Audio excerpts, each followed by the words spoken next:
Ready to teach में आपका स्वागत है।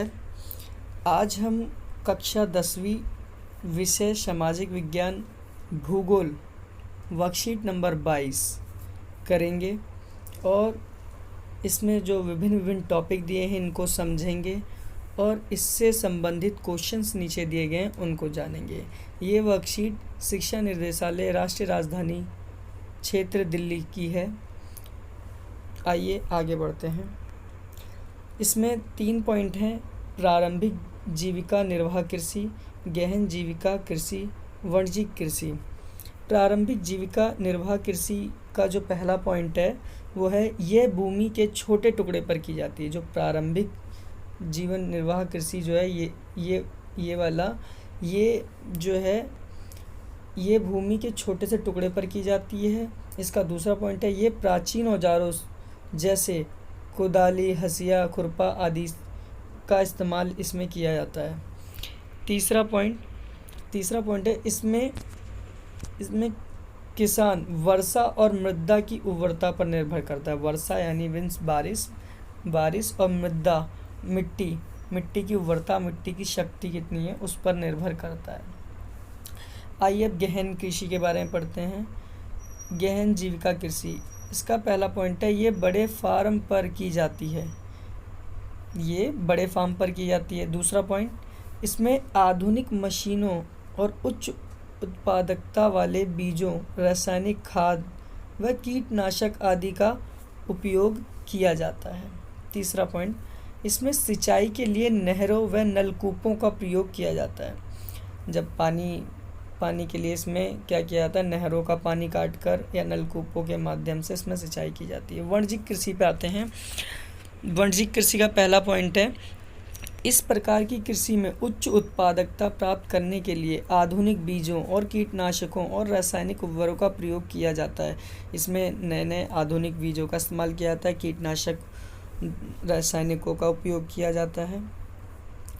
दूसरा पॉइंट, वाणिज्यिक कृषि में रोपण कृषि एक प्रकार की वाणिज्यिक कृषि है। इसमें बड़ी पूंजी और श्रमिकों की सहायता से कृषि के एक बड़े भूभाग पर एकल फसल बोई जाती है।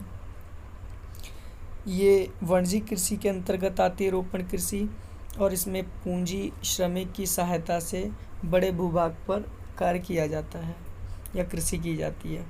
तीसरा पॉइंट है चाय, कॉफ़ी, रबड़, गन्ना और केला आदि रोपण कृषि है। ये कृषि उद्योग और कृषि के बीच एक मध्यस्थता का कार्य करता है।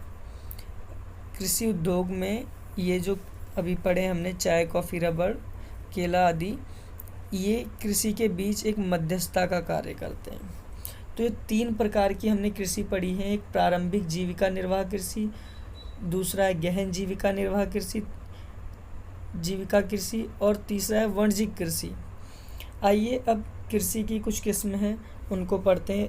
रबी फसलें, रबी, खरीफ और ज़ैद फसलें, इन तीनों में बांटा गया। तो अब सबसे पहले हम रबी फसलों के बारे में पढ़ेंगे। रबी फसलें कौन सी होती हैं? आइए, पॉइंट पहला, रबी फसल में ये फसल शीत ऋतु में अक्टूबर से दिसंबर के बीच बोई जाती है और अप्रैल से जून के बीच में काटी जाती है। रबी फसलें हैं ये अक्टूबर से दिसंबर के बीच में बोई जाती हैं और अप्रैल से जून के बीच में काट ली जाती हैं।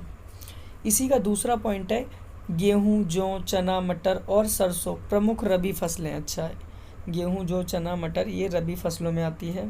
इसका तीसरा पॉइंट जो है वह उत्तर व उत्तर पश्चिमी राज्य जैसे पंजाब, हरियाणा, उत्तर प्रदेश, हिमाचल प्रदेश, जम्मू कश्मीर प्रमुख गेहूं के उत्पादक राज्य। अच्छा, ये जो मुख्य गेहूं के उत्पादक राज्य हैं। आइए खरीफ फसल के बारे में जानते हैं। खरीफ फसल देश के विभिन्न क्षेत्रों में मानसून के आगमन के साथ बोई जाती है। अच्छा, जो खरीफ फसल है वो मानसून के आने पर बोई जाती है और सितंबर से अक्टूबर के बीच काटी जाती है ये काट ली जाती है। इसी का खरीफ का दूसरा पॉइंट जो है चावल, मक्का, जौ, ज्वार, बाजरा, अरहर, मूंग, उड़द, कपास, मूंगफली, सोयाबीन ये प्रमुख खरीफ फसलें हैं। अच्छा, अभी हमने रबी की प्रमुख फसलें पढ़ी थी, अब ये खरीफ की प्रमुख फसलें हैं जिसमें चावल, मक्का, ज्वार आदि बताया गया है। इसका तीसरा पॉइंट जो है वो चावल की खेती मुख्य रूप से असम, पश्चिम बंगाल, उड़ीसा, मध्य प्रदेश, तेलंगाना, तमिलनाडु, केरल आदि महाराष्ट्रों में कोंकण क्षेत्र में की जाती है। ये तीसरा पॉइंट था। आइए अब जायद फसलें पढ़ें। ये रबी और खरीफ फसलों के बीच ग्रीष्म में बोई जाती हैं, जैसे खरबूजा, तरबूज, खीरा आदि ये प्रमुख जायद फसलें हैं।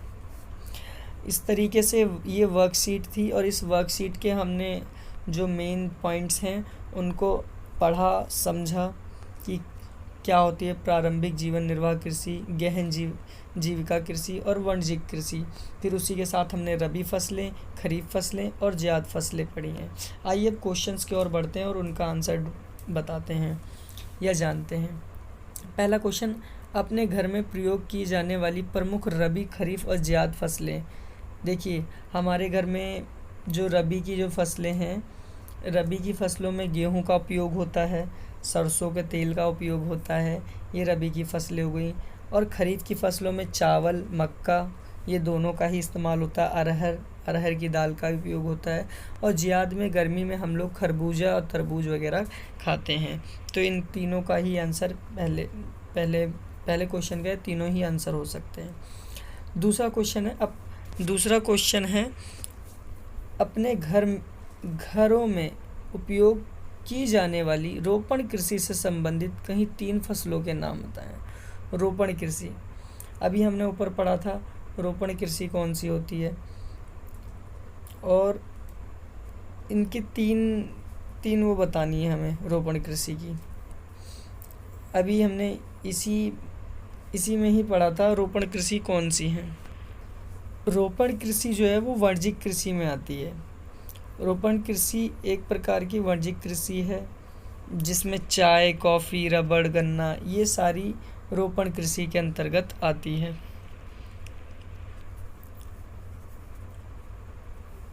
चाय, कॉफ़ी का हम इस्तेमाल भी करते हैं। तीसरा क्वेश्चन है गहन कृषि की प्रमुख विशेषता।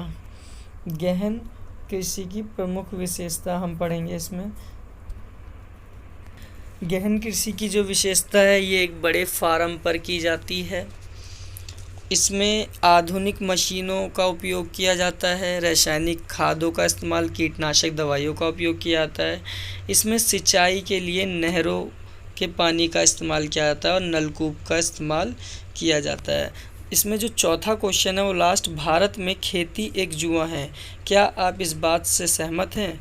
जी, खेती एक जुआ है क्योंकि मौसम का कुछ पता नहीं होता, कब अधिक बारिश हो जाए, कब बारिश ना हो, तो ये एक जुआ ही होता है। कृषि का सही रूप से उगना भी एक जुआ है।